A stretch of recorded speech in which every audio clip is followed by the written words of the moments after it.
Today, anti-Musk activists gearing up for a global day of action against Tesla, encouraging thousands to swarm dealerships after weeks of vandalism and violence targeting both the cars and their drivers. Our next guest is no stranger to the chaos. His Cybertruck was attacked while activists screamed at him during a Mardi Gras parade.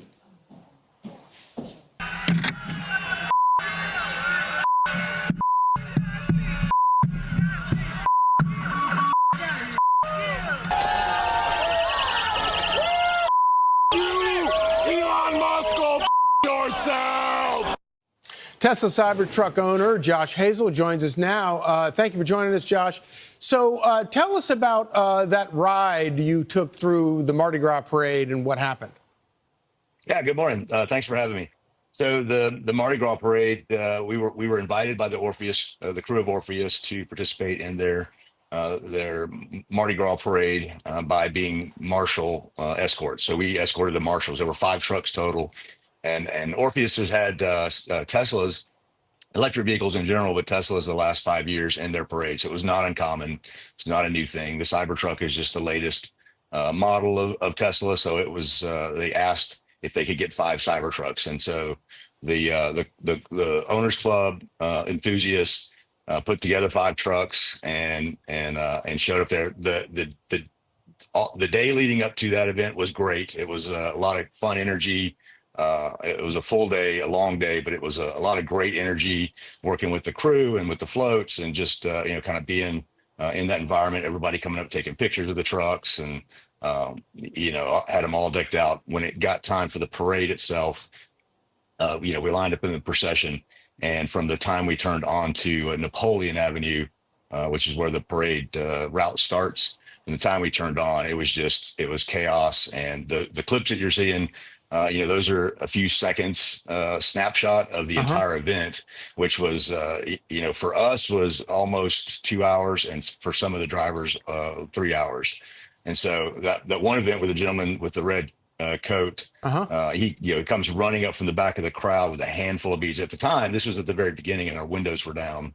So he come, running from the back of the crowd with a handful of large glass beads and just slung them right inside the truck.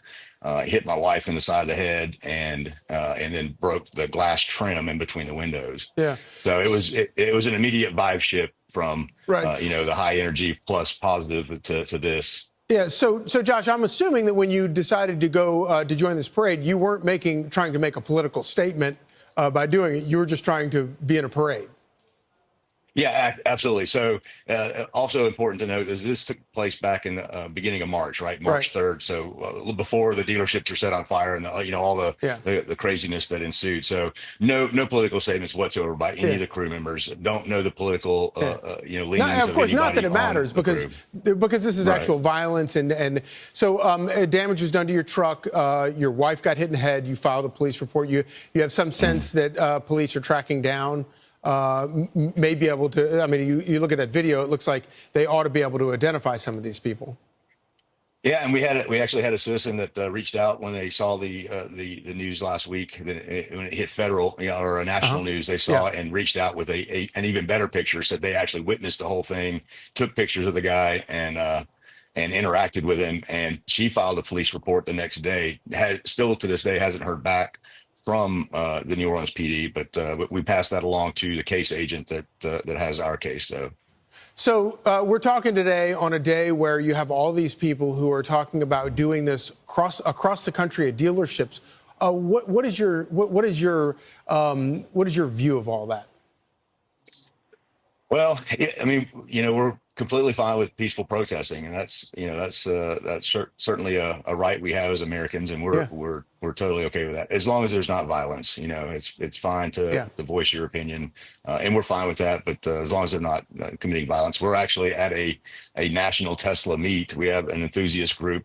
And we've had this plan for months since last year, and it happened to fall on the same day. So we got a little nervous and engaged the local authorities and some other security measures to make sure that we weren't going to be targeted by these groups. So we feel pretty good about it, but yeah, it's a scary time.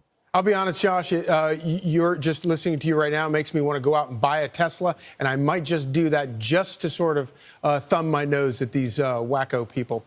Thanks for joining.